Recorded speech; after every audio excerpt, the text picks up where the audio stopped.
I've always found Obi-Wan Kenobi's story interesting. He was the Jedi everyone looked up to. He was calm, kind, and a little bit mischievous. He represents the old ways of the Jedi Order. It's almost like darkness never even reaches out to him, not even a little bit. He was like the ultimate Jedi.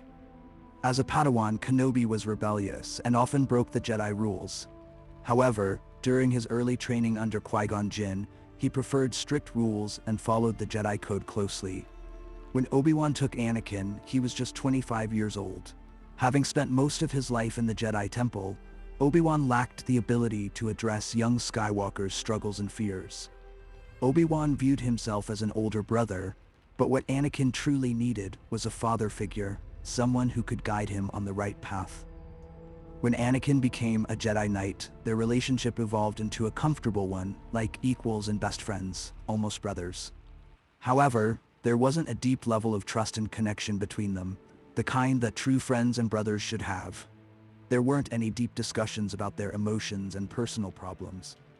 But his worst mistake is that he wasn't ignorant to Anakin's struggles. Obi-Wan knew Anakin had feelings for Padme, but he didn't confront it. He hoped that Anakin's Jedi training would steer him away from those emotions.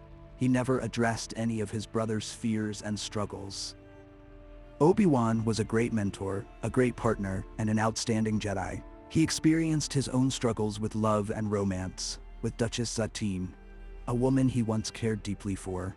But as a Jedi who was indoctrinated into the Jedi ways and internalized their values since childhood, his duty as a Jedi always came first.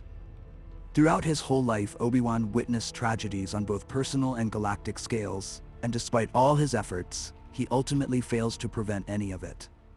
He watched as the only woman he loved was killed before his eyes by the same person who murdered his mentor Qui-Gon.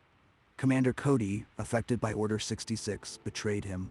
In a way, he represents the entire Jedi Order and why they were doomed from the start. In his 20 years of solitude, he was forced to lament over his guilt.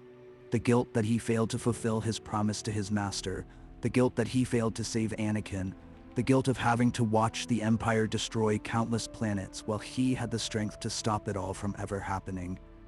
He was forced to watch all of this while he hid and grieved over his losses. Despite everything, he remained the individual the Council relied on for their most challenging missions, as he was once again assigned to mentor the next chosen one. Although he experiences purpose with the Jedi, it doesn't seem like he ever had a choice.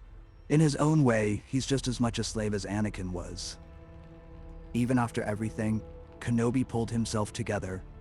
He has a story of tremendous tragedy, losing almost everyone he cared about. Yet, he never succumbed to the dark side.